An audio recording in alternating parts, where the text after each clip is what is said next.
Superman and Lois has returned this year with another season of 15 episodes, and while the show is on a quick break for a couple of weeks, I thought it would be cool to catch up on where we're at the show now and give you guys my thoughts, since a lot has gone down in just 4 episodes. So after the huge ending of season 1, Clark, Lois and John Henry's lives were upended even more with the sudden appearance of Natasha Irons, John Henry's daughter from his world and daughter of his Lois Lane, which makes things rather awkward during their first meeting of the characters. The show continues with the story after a 3-month jump in time, where we find the reveal hasn't really worked out well for everyone, with Clark and Lois's relationship suffering and Nat not wanting anything to do with them. I absolutely love that, like in the first season, none of this drama is dragged out or protracted for the entire series. It's all resolved in these first couple of episodes, and even in this first episode, so we can move on to other things. Lois feeling rejected by what is essentially her daughter is so damn heartbreaking, especially with the knowledge from that first season that their first child with her and Clark was meant to be Nat, but it didn't happen because the child passed during pregnancy. Both Elizabeth Tulloch and Taylor Buck, who plays Natasha, play their roles so damn well and so damn well off each other, where they're both kind of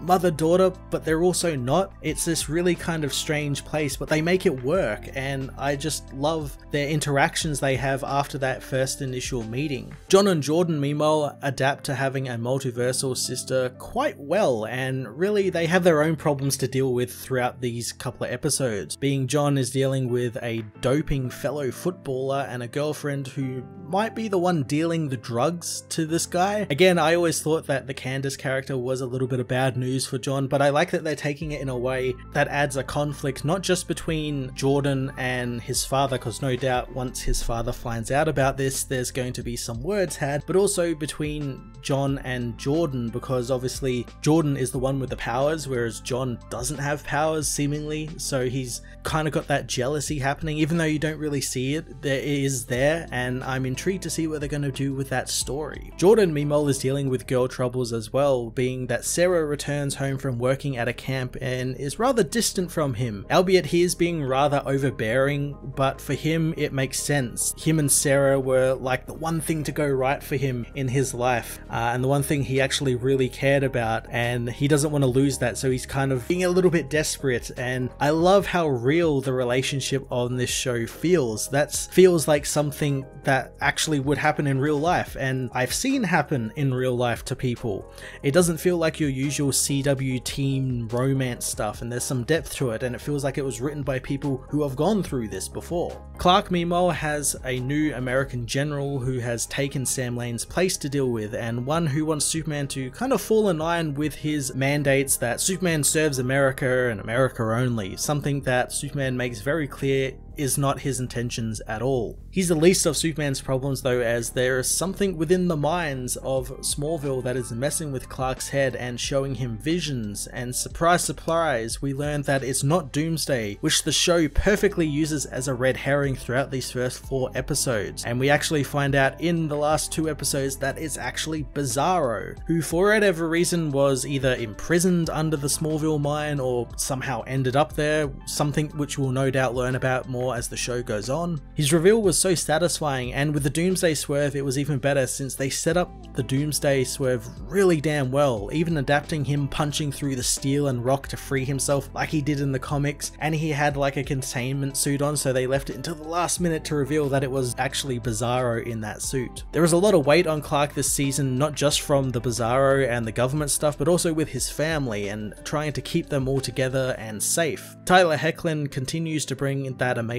warmth and humanity to Clark and Superman that he did in the first season, and he continues to build on that character and explore the character's human side, and being the father of 2 kids, one of which has powers, one of which who really kind of wants powers and is kind of acting out because he doesn't have them, is very cool. And it showed his frustration really well, since it was never a malicious frustration and it wasn't one that's sort of directed at his children. It's more a frustration in himself, since he couldn't help them the right way and help them the way they wanted to be helped, which is exactly how Superman would act. That's exactly how Superman and Clark Kent would feel in a situation like that. Returning to Lois'S plot, thanks to her patching things up with Nat early on, her story heads over to more family ties, this time her side of the family, and moves on to her sister Lucy, who we learn was and is part of a really weird cult that almost got her killed, and Lois and Sam have been both dealing with that for a number of years, it seems like. While the writers and directors and all that have said that it's not a reference to Smallville's Allison Mack cult Nixium, which she was part of, it's hard not to think that it really is, since it feels a lot like that cult, with this new character Ali Alstrom overseeing the cult, and while it's not outrightly said, it does seem the cult is kind of related to finding people's post-crisis identities and has to do with people giving everything up for her, including their lives. It's really a quite interesting story for Lois to dive into, since while she's tackling it as a journalist with Chrissy, there is that personal connection that threatens her credibility and even her partnership with Chrissy, who ends up falling under Ali's charismatic spell and kind of begins to turn on Lois by the end of that 4th episode. On the Cushing side of Smallville, we find Lana and Kyle campaigning hard for a new candidate for mayor, hoping to get rid of the current mayor Dean in hopes of making Smallville a better place. But in a bit of a kind of predictable twist, Lana becomes the new candidate for mayor, leading to her having to navigate the rather cutthroat world of politics and how others will do anything to ensure she doesn't run, include digging things up on her family. I absolutely love what they have done with these characters, especially Kyle, who started the show out as the typical, CW arsehole character and quickly got rid of all of that baggage and quickly redeemed himself, and here he continues that trend while trying to be the best dad he can be, with obviously some of what Clark has been doing as a father kind of rubbing off on him a little bit, and him even being there for Clark when he needs to talk with someone is so surprising and